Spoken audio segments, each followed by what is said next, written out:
what are some tidbits that you can tell us that will help empower people to overcome that fear of stepping out, running your own business? Still the hardest and best question I've ever been asked in a podcast, and that is, what is your favorite sandwich?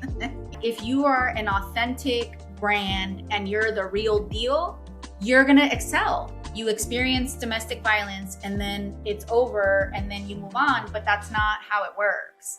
Hello again, everybody. This is Logan Quirk here with Q's Quirky Podcast. Today I have on Margarita Eberline. Hi, Margarita. Thanks for joining me today. Thanks for having me. So why don't we give some context into how we met, and then we can get into some particular questions.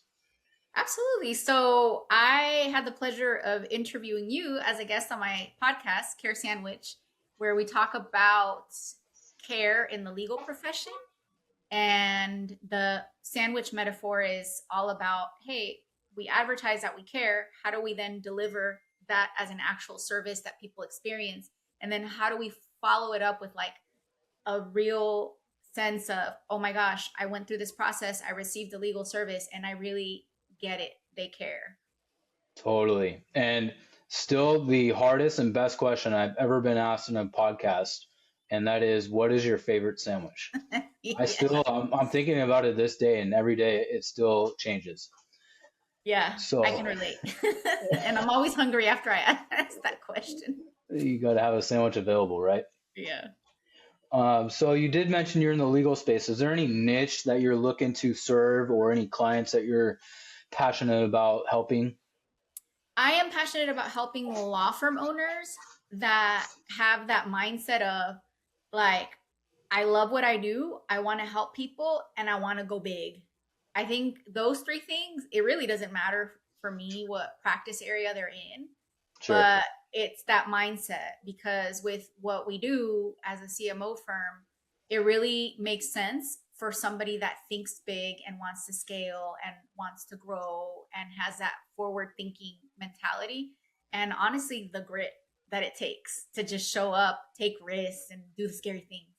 Yeah, you got to show up in order to accomplish your task, right? Showing up's like half the battle, they say. Yeah, absolutely. You mentioned CMO. What is that for people who don't know the acronym CMO? Yeah, so a CMO in any corporation means a chief marketing officer, okay? And marketing is an ocean of things. And for us, and for us, being a CMO is about law firm marketing leadership. So CMO in any sense is about leadership, but for us, it has a special definition that applies to law firms. And the way that it plays out with us is we don't just come in and give you our opinion like a consultant and then, best of luck to you and charge you $5,000 for an hour of our time. Like, we're actually in it with you. That's why it's leadership. Like the CMO piece, when you Google search the service, many times it's consulting, really. Like somebody comes in and analyzes what's going on and they give you best practices and wish you the best. We are actually in it. We lead your marketing for you, with you, alongside you, with a very comprehensive service that does include data analytics, which is traditionally what a CMO is tasked with, analyzing the data and helping to make those decisions. And then we also bring in the project management piece, the design leadership piece. So we actually have a design leader built in. So, we can give you data about, hey, should we go with blue or purple? But we have an actual designer helping to figure out what that should look like for you and for your brand to create the experiences that you're wanting to create with your marketing. So it's very comprehensive for us with the leadership piece. I like that. I've interviewed or I've talked to a lot of people that offer marketing services, and the consulting is always there, but the execution is more left up to the firm itself. And that's where I think most things fall by the wayside, because most firms don't have, they're not big enough to have a full team dedicated out to carrying out the execution of it. So it falls on one person, or a lot of times it just falls off. So I think that's a unique separation and differentiate your firm from a lot of others I've talked to. And so that's awesome. Yeah, absolutely. And to add, to what you described, many law firms also go to like full service agencies, and they go to the full service agency because they're like, oh, you're going to handle all the execution and you can give me a strategy. And I say this with so much respect for marketing vendors, by the way, because I was one, and because I was one, I can tell you, even if you want to be unbiased and do what's best for your client, there's going to come a point where you're going to have to choose between what is best for your client and what can you actually offer as a deliverable. Because I don't care how large your agency is, it really is tough to dominate every little thing in marketing to get to the point where you can honestly say, yeah, whatever you need, I got you. And Sure. with the leadership infrastructure that we have, we're not quite an agency that's going to sit there and post on your social media per se, but we are leading that project so that all we have to do is plug and play different people, different vendors. Sometimes we build out teams for law firms that we work with when they're ready for that step. And it's nice because it takes all that guesswork. Many law firm owners that try to build an in-house team on their own without a leadership piece like ours end up frustrated because it's not like managing a legal team. Like, it's a circus. This is a lot. Yeah, it's a whole different knowledge base, and just the ability to carry it out requires a different mindset. Yeah. So is there an ideal client, like size firm, that you're looking for, or are you helping small to enterprise law firms? Oh, I hope my business consultant isn't listening. Listen, I want to help everybody. That's the answer in my heart.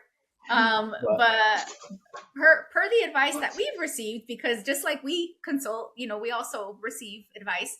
Um, our ideal is you're investing over 1 million, because that means you're serious and you have enough money and skin in the game that you can't afford to waste right now. Like, sure, and you have enough fluidity with your investment size that you can swap things out. So a scenario would be, if you're at $1 million mark, if you need to change something, you can just move some money from one thing to something else and you can experiment.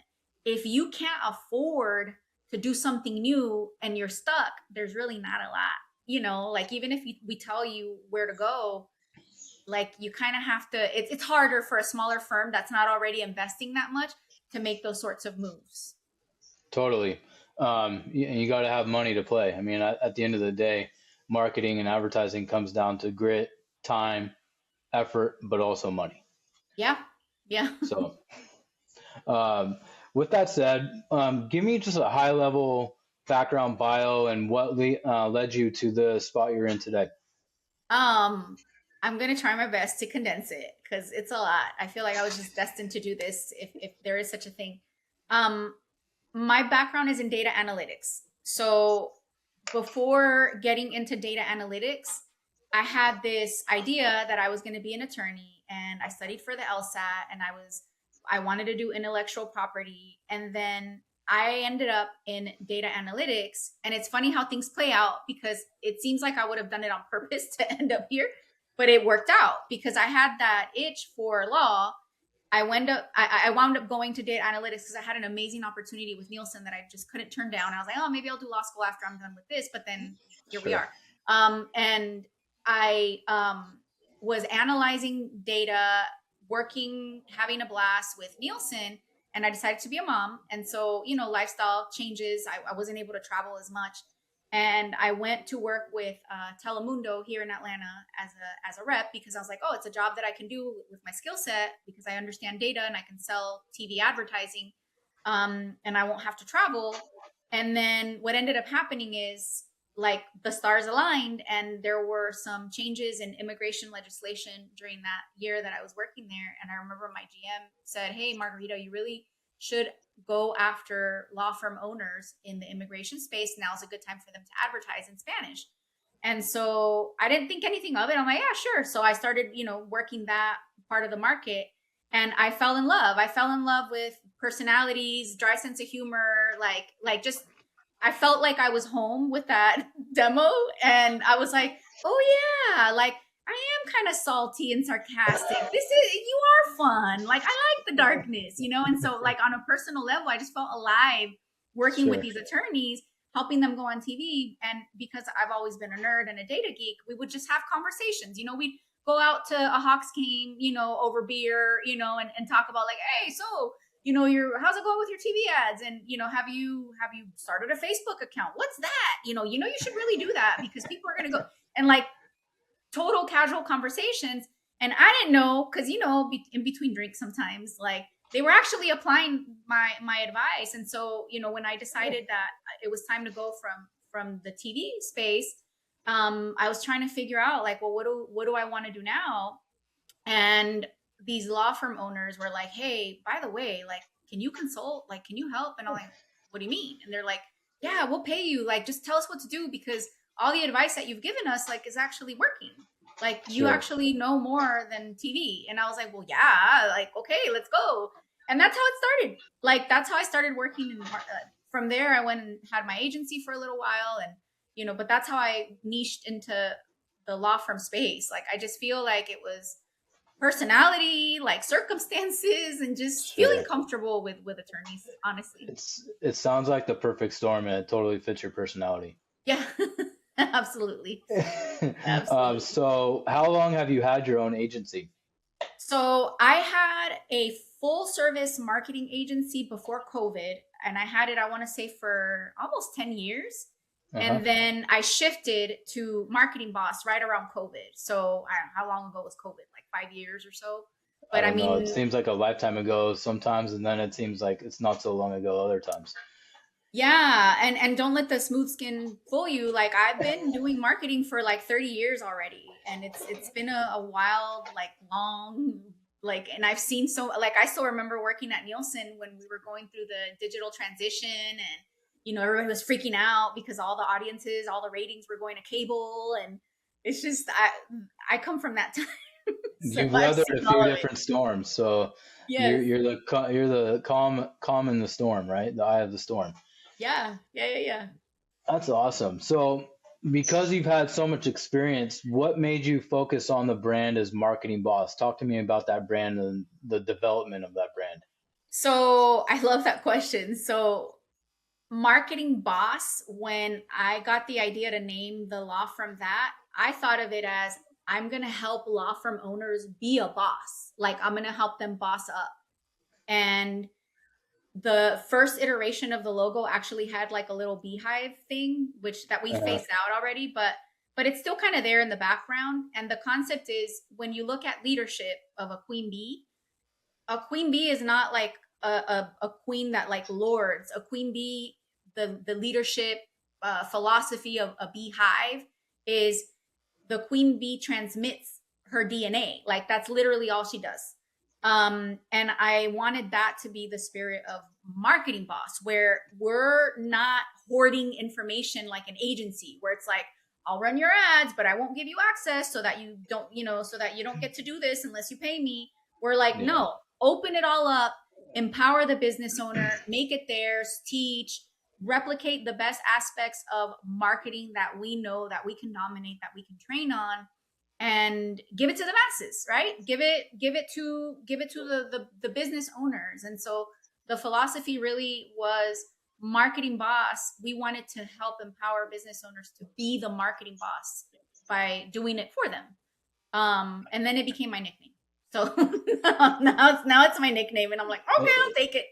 It's perfect. It fits you, and I like the part about empowering, because a lot of these, I'm not gonna badmouth, but a lot of people come in and they're like, we have proprietary, what's our secret sauce, and those are always like turnoffs, because you want transparency, and then you're wondering like, what really is behind the secret sauce, or like there is nothing proprietary about a lot of this information. I feel like a lot of times that's used as a selling gimmick, but I don't want to be too pessimistic. So, Yeah. but when I hear that stuff, I'm instantly turned off. So I like the transparency side that you offer. Yeah, and here's the thing with marketing, and you know this and I know this, if you think about it this way. Marketing is really just communication, right? So if you think of a cave painting, that was marketing back then, right? What does that tell you about marketing? Marketing is constantly changing. The way it's applied is constantly changing. So yeah, I have a proprietary methodology for blah blah blah, but I don't care. I'll give it to you. I'll teach you how to do it, because guess what? Tomorrow it's going to be outdated, and then you're going to come and ask me what to do next. Because Yeah. the thing with marketing for me personally, and this is what I teach my staff and what we try to teach the folks that we train, is marketing is a way of, like, to be successful in marketing, you have to have a way of solving problems. That's really the and I know you can relate to this as an attorney because it's very similar in the legal space, right? It's always a constant, how do I solve this problem before me? How do I fix this thing that's broken? One example that I'll give you is, how many times have you had a vendor for a website, say that's the common one, where one day something's working and the next day it's not? It's not that they made a mistake. It's not that they did it wrong. It's just the marketing space is constantly changing.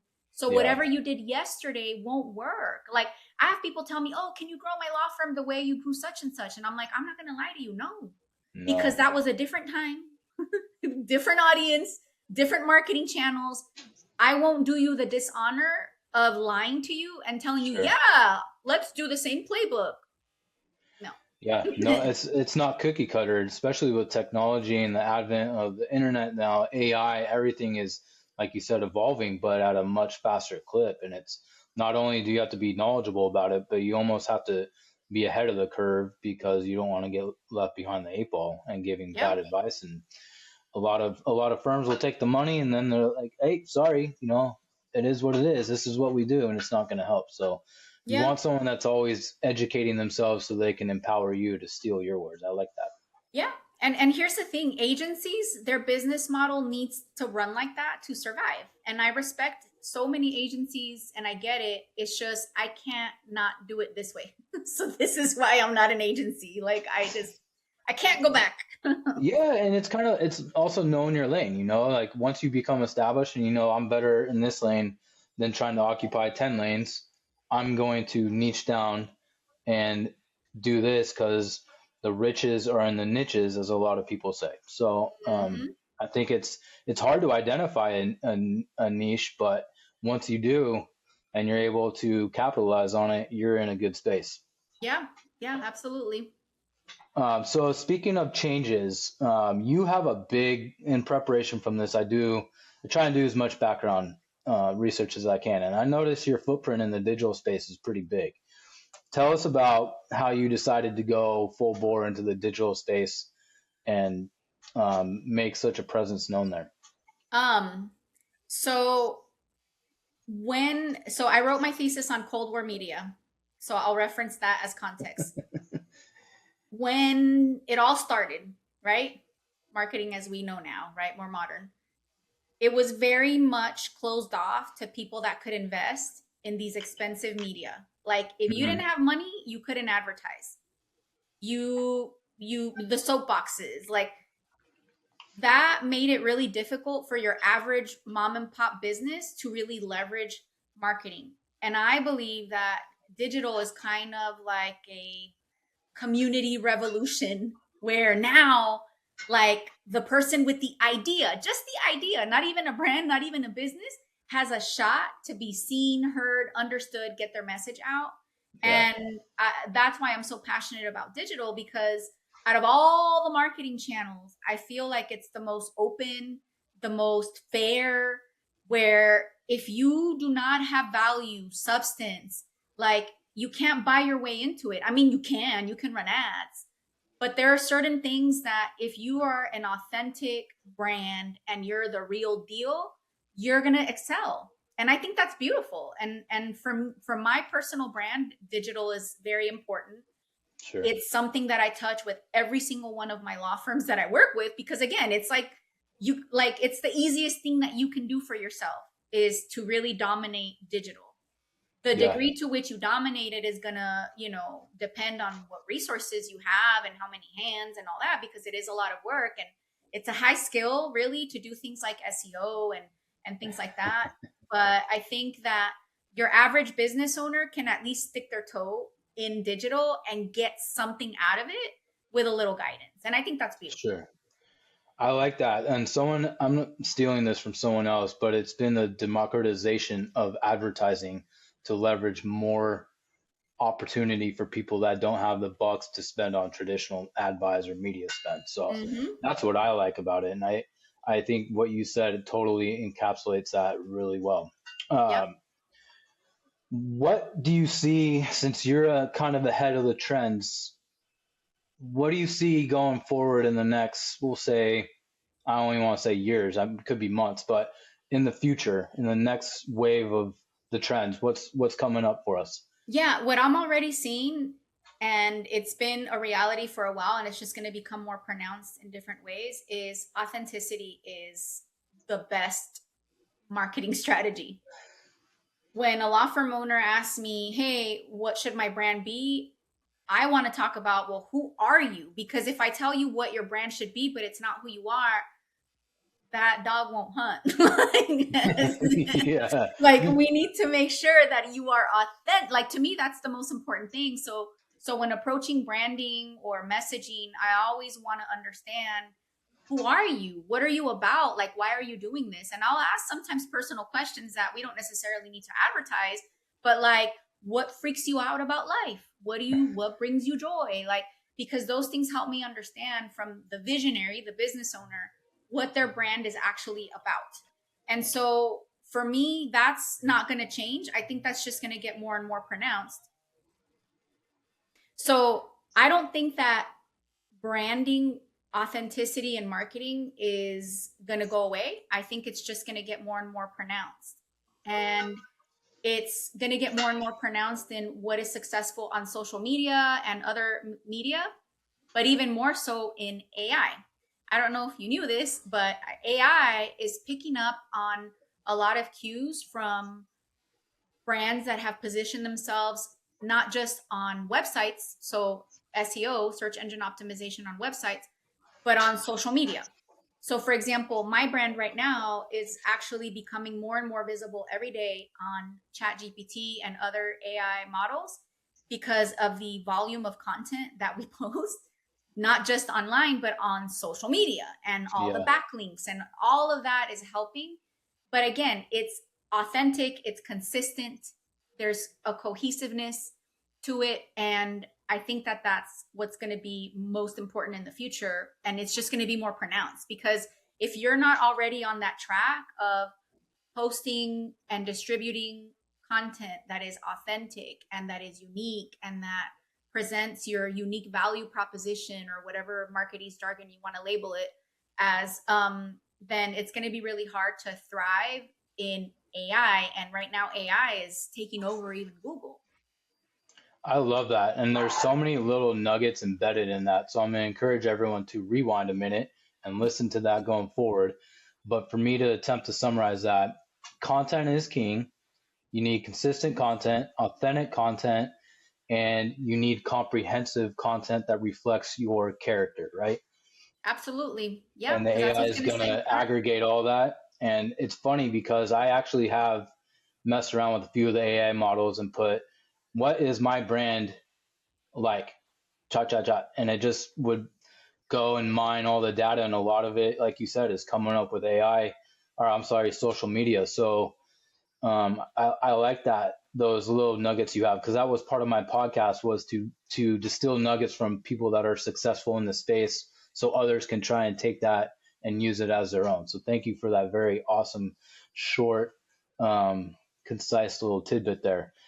There was a question that I wanted to ask you, and I know this kind of dovetails from the last little lesson you educated us on. There's a lot of places to advertise, and for law firms that don't have the seven-figure budgets or that may not fit your business model, and I don't want you to give away all the secrets or go too deep into these lessons, but what are some really good principles that they can extract from this conversation to take into their practice? Yeah, I think look at what you have in front of you that you can do or your team can do, and that you can have some small wins. Because I think that's more important than where you're pushing content out to or what you're doing. I think you need to experience those small wins so that you can see the ROI and get excited. Sure. Um, one easy one is your GMB profile, your website, and your social media. at minimum, you have an idea or you have a service that you can describe in these platforms.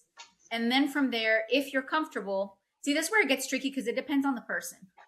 If you're comfortable and if you've got something to say and you're comfortable in front of the camera, social is a no-brainer because it's there, it's free, it's easy, you can do it. I'm a busy single mom of 5, okay? Like I post every single day because it's now a habit. Like it's not that hard. And I also have a social media team and all that layers on top, but if you're a business owner and you're not doing anything really and you're just wanting to dip your toe in something, social media is just so easy. You post a picture with a thought and relate it to your business. That's it. Don't Yeah. overthink it. And then what'll happen is you'll get those small wins. The other day I posted a video of my kids setting up a fish tank, right?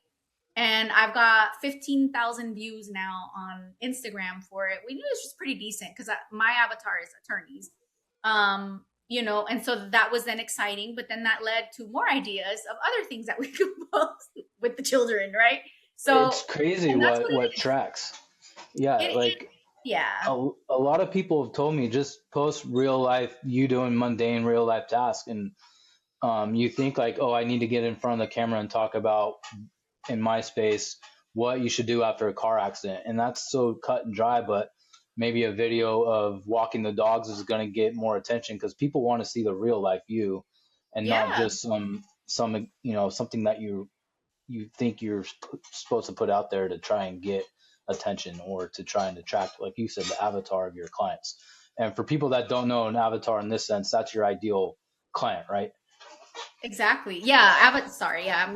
I try not to use marketing It's jargon. okay. I'm Such a only nerd. picking up on these things because I've had so many conversations with people in the last 3 or 4 years. So the lingo is getting embedded into my brain, but not everyone has that, knows what that is. I was going to ask you. There's a new trend that I've been referred to where people use avatars in this sense, like a likeness of yourself, where it'll generate an AI version of you, and you can just talk into an app and it will produce content. What do you think about those type of platforms that are using not real life videos of you, but producing a likeness and then layering a script on top of it? So I'm not against it. And I'll tell you a story which will illustrate how I feel. There is a law firm owner that was sold by a social media company this video package where they're like, listen, we're going to come to your office and we're going to film these videos and then we can use them for ads, right? And in theory, that's genius, right? Except the guy hated the camera. Like he looked angry in Oh every no. single video. So like in that instance, I would have been like, no, use the avatar, right? Like it's just that's gonna be, and this is where I'm talking about where it's like it really just depends on what you have going on. Hmm. So if that's the situation, then yeah, use it. Or if you're really that busy and you want to add filler content, or actually one of my clients uses AI content because it's funny. Like he's really funny. Like he posted a video today. And Roger Orlando, if you're listening to this, I'm talking about you. He posted a What's up, video Roger? today. Yeah, I'll send it to you too because it's hilarious. But he's fun. Like this is who he is. So he posts a video made with AI. It's not him. It's an avatar where it says breaking news, man caught stealing a bra, and he like grabs a bra and like slicks it in his jacket, and like what does that have to do with personal injury and workers comp? He's just a fun guy, like Nothing. right. So like okay, that makes sense. I did comment, bro, what are you doing? But But but that's the stuff people want to see. They want to see that you're a human, not just some robotic attorney that's sitting, in an office with books behind you with your arms crossed, super stern, and we're gonna fight for you, yeah, but things hey, like if that. That's that's you, you. then like there's clients for everybody. But Totally. yeah, like you can have fun, you can do AI content, you can do the avatar where you clone yourself and you can do all those things, you can make it work, but your unfair advantage is going to be you. What's unique to you? Who are you like what are you about? How can you show up best for you? Totally. And thank you for sharing all that. You touched on entrepreneurship and you being a single mom of 5 kids. And a lot of people feel overwhelmed by the prospect of owning their own business. And this goes outside of law firm clientele. What are some tidbits that you can you can tell us that will help empower people to overcome that fear of stepping out, running your own business, being, in a business dominated by men? Just how did you manage to overcome all of that and become the success that you are today? So I've got a lot of backstory that I can share, but I'll summarize it. And I'll say first that, yeah, I was at one point the mom that was like, how am I supposed to do all of this?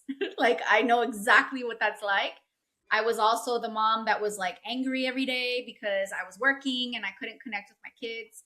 And my short answer is, you need to take care of yourself. And if you need it, I know I needed it. And I'm raising up both hands just in case y'all can't see. Get therapy, get help. Like, what was I doing all those years? My 5-year-old is my youngest, and my oldest is gonna be 18 soon. God, like in May. And my second oldest is 16, and he always tells his little brother, Jojo, you better not act up. Jojo is my 5-year-old. You better not act up, otherwise you're gonna meet 2009 mom. Because apparently I'm not the same mom. I'm Yeah, more relaxed, and I feel like I have a more stable business, more stable life. Like, I feel better, I'm healthier. And it's because I took care of me first. As business owners, we think, oh, I gotta sacrifice, I gotta grind. And yeah, you do have to do all of that, but not like as a form of punishment. Like, you need to feed yourself and make sure you're good, and then you sure. can pour into your business and pour into your kids. And you also have to have faith too. I'm like a real big like faith person. I believe in God. I'm very spiritual, and I believe in people, and I've had really beautiful people in my life, and my clients, many of them are really dear friends. Like, um and all those things create an ecosystem where, okay, this is doable, and you Sure. can manage you can regulate, you can manage the emotions. And because that's really what it is it really all on fire? No, you feel like it's on fire. Is it Yeah. that big a deal if your kids are wrestling in the back while you're filming a podcast? I'm not calling it into existence, by the way. No, no, I got the dog No, wrestling under my feet right here. you just navigate it, right? Like, that's it. And Yeah, it's mindset.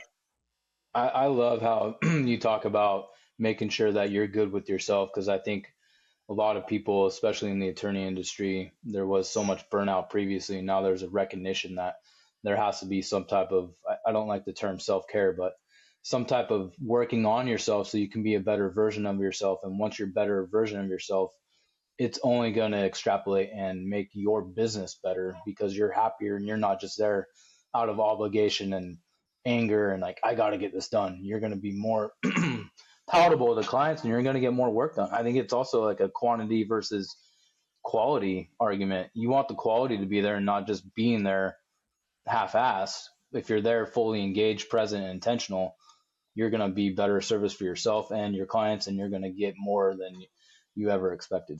Yeah. And I forgot to mention this, we even offer mindset coaching within our infrastructure that we have for Marketing Boss.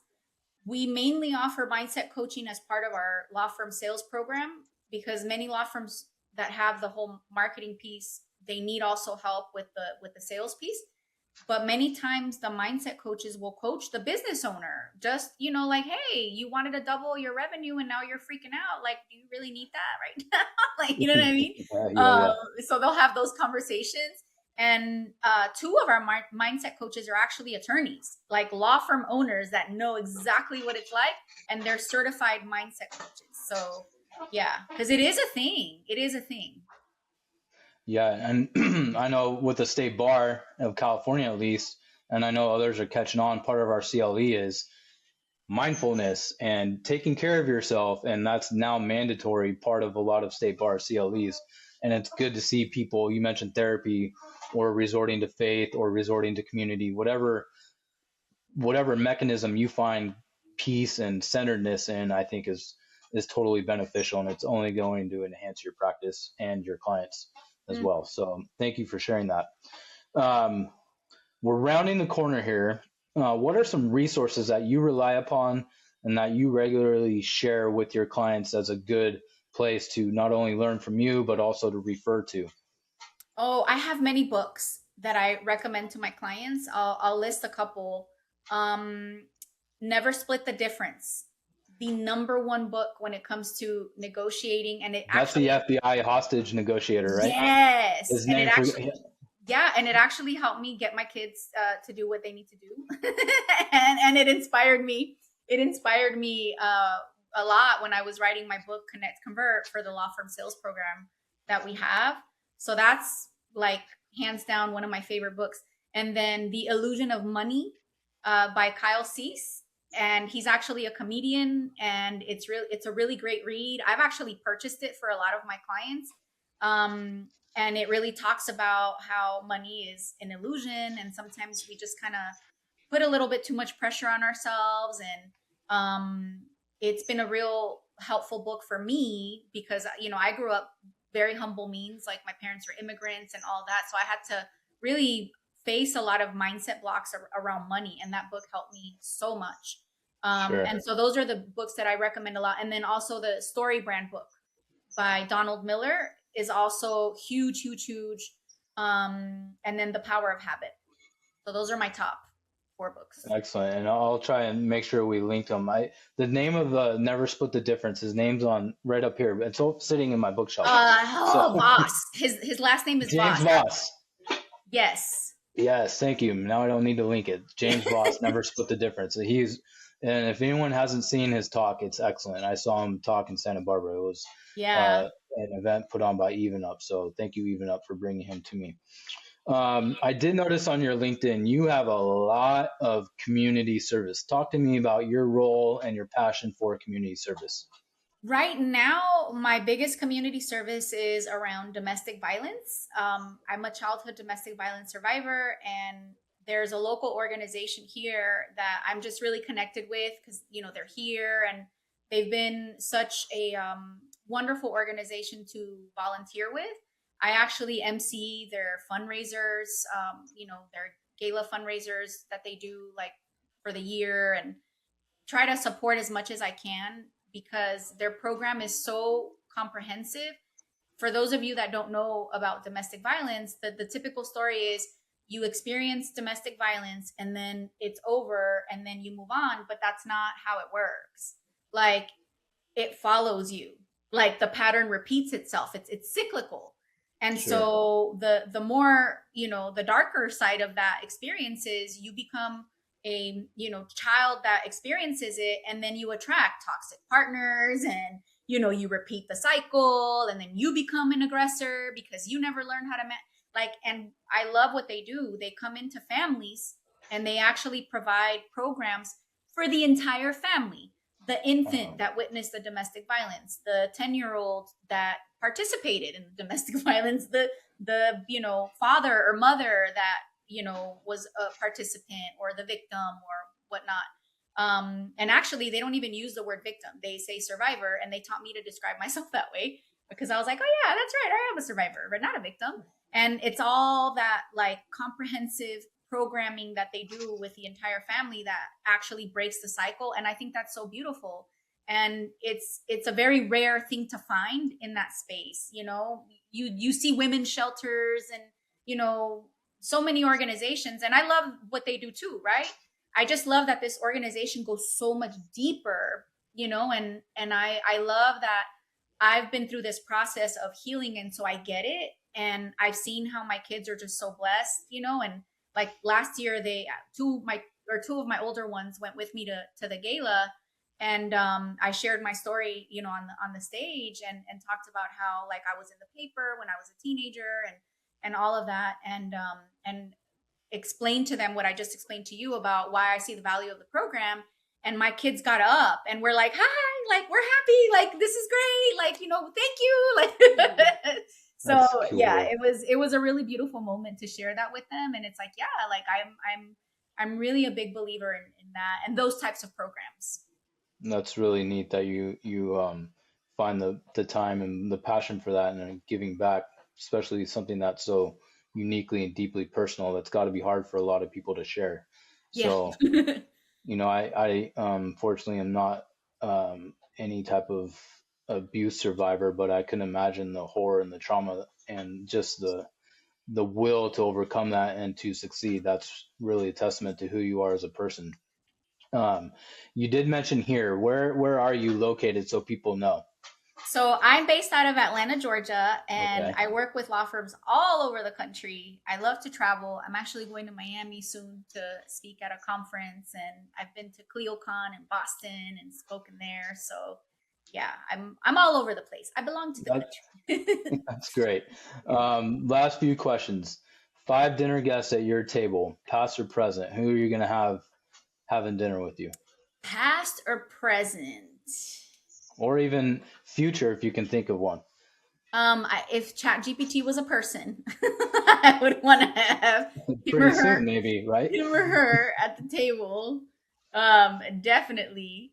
I would love to have Bob Marley because I think his music is so beautiful and like has really changed the world in many ways. And I would love to have let's see, Jesus. That would be great. That would be an interesting. Like, I would love to hear what Jesus and Chat GPT would say to each other. Like, which one would know more? Anyway, my Yeah. circus screen. You No, said I like 5. it. I have 2 more. Yeah, if you want, or we can wrap it at 3. Yeah, I think I can't think. I think that's an interesting enough mix. Like, would we make music? Would we see who knows more? Like Gandhi. Gandhi. That would be a good one too. That's a good one. Yeah. I like that you said Bob Marley because when I wake up in a good mood, I'm always playing reggae in the morning, and so my wife knows like, oh, he's in a good mood today because reggae's playing, and he's not going to be an asshole today. So, or at least in the morning, maybe something might happen. Yeah. What is one guilty pleasure for you when you're not running a business, running a family, lecturing in front of people, or volunteering in your various ways that you are? I love hiking. I love hiking. I'm a tree hugger. I'll go. I literally will hug trees. Like I'll go hike up Stone Mountain, which is 5 minutes from me, and I there's a couple trees I always go see, and I give them a hug.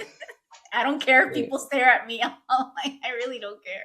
It's A lot great. of people will say that trees have spirits if you want to believe in They the Native do. Americans. So hey, I fully embrace that. I think nature is wonderful and a great place to be grateful and thankful and to get outside and clear your head. I think nature for me is a remedy. So I share in that spirit. I'm not sure if you'll see me hugging trees, but I'll be at a tree probably You're looking. like, you'll touch it.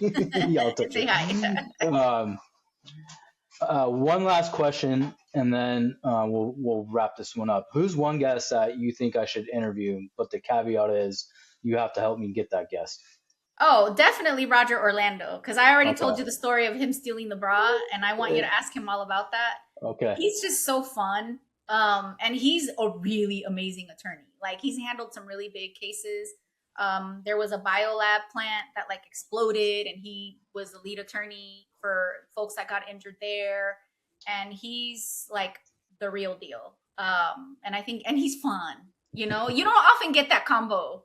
Yeah, you got to have some fun and get some good results for people that definitely deserve it. So I look forward to meeting Roger and talking to him. For those of us that want to look you up or connect with you, where can we find you? Well, you can Google me and you can ask ChatGPT. No, I'm just kidding. Margarita Eberline. I have a website with my name. And then obviously Marketing Boss. It's marketing-boss. And I'm all over social media. Margarita, thank you for joining me today. It was a blast. I can't wait to meet you in person and to meet Roger. Thank you for tuning into this episode of Quirky Podcast. I hope you enjoyed diving into another inspiring journey and found some nuggets of wisdom to take with you. If you love this episode, don't forget to hit that subscribe button so you never miss a conversation. You can find all our episodes on your favorite podcast platforms and on YouTube. Until next time, stay curious, be inspired, and keep carving your own unique path. Catch you on the next episode of Quirky Podcast.